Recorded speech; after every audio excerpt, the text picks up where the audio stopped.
Good morning बच्चों। हम लोग क्लास 5 में पढ़ेंगे आज पाठ 12 सैर का साथी।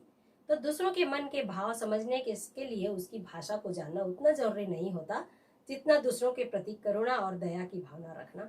ऐसा ही कुछ इस कहानी में बताया गया है। तो चिकित्सक के कहने पर हवा बदलने के लिए मैं देवघर आया था।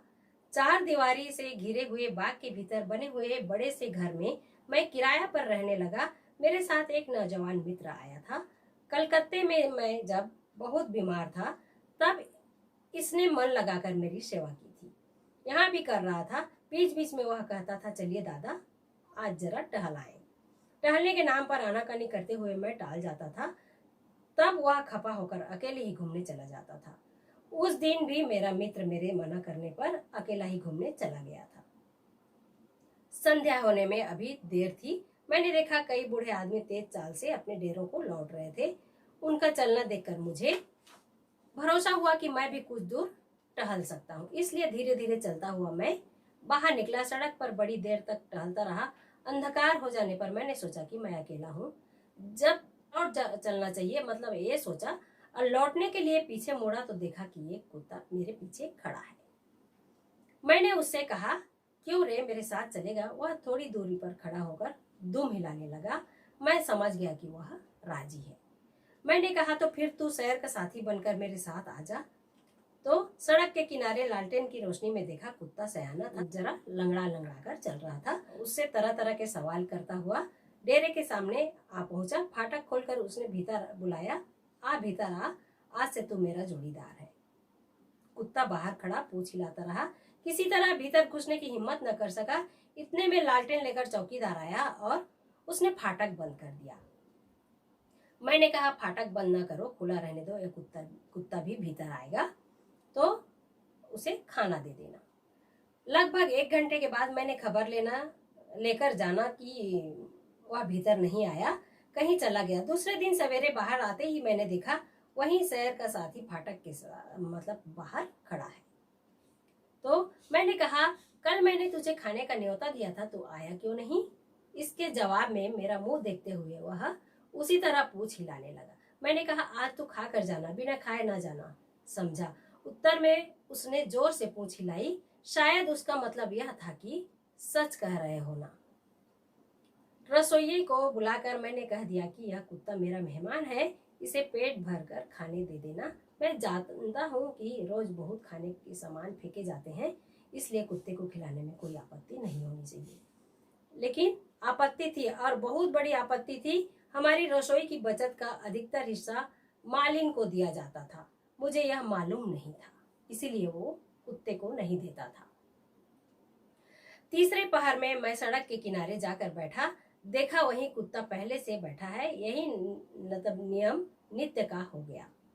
जब मैं टहलने जाता तब वह मेरे साथ लग जाता और मैं पूछता, सैर के साथी, आज मांस कैसा पका था? हाड़ चबाने में कैसा स्वाद आया? वह पूछ हिलाकर जवाब देता। मैं समझ जाता था कि मांस उसे बहुत अच्छा लगा। मैं यह नहीं जानता था कि मालिन उसे भीतर घुसने ही नहीं देती, वह तो सड़क पर बैठा रहता है। ठीक है। एकाएक मेरी तबीयत खराब हो गई। 2-3 दिन तक मैं उसके नीचे ऊपर से नहीं उतर सका। तो दोपहर के समय ऊपर से के कमरे में बिछौने पर पड़े पड़े अखबार पढ़ रहा था। बाहर धूप से तपे नीले आकाश को निहारते हुए मन में कुछ सोच रहा था कि सहसा खुले हुए दरवाजे से कमरे के फर्श पर कुत्ते की परछाई दिखाई पड़ी।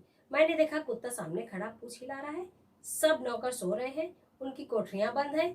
इसी सुयोग में छिप कर वह एकदम से मेरे कमरे के सामने आकर हाजिर हुआ।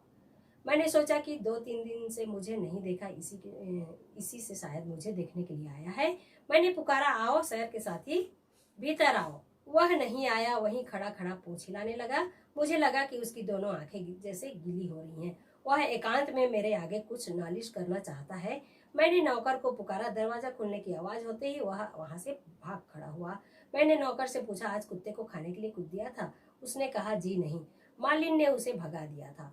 मैंने कहा, आज तो वह बहुत बरसा खाने बचा था, सामान बचा था, वह सब क्या हुआ? तो नौकर ने बताया, मालिन सब उठाकर ले गई।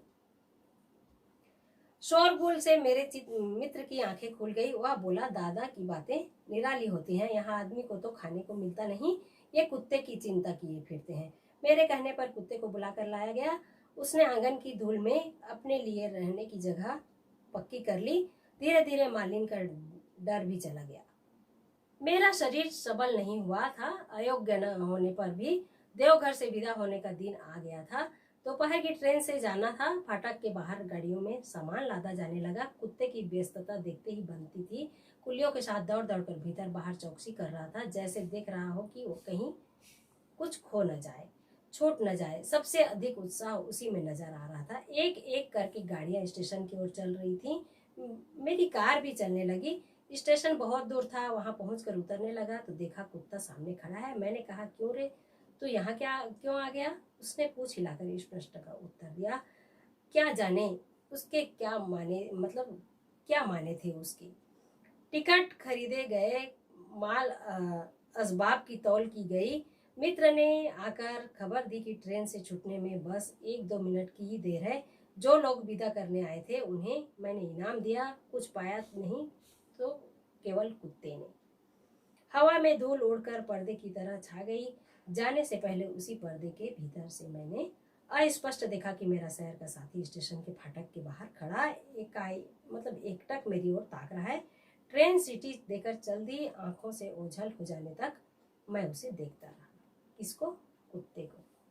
तो बोलते हैं ना, कुत्ता ही वफादार साथी होता है किसी का, यही कहा जाता है।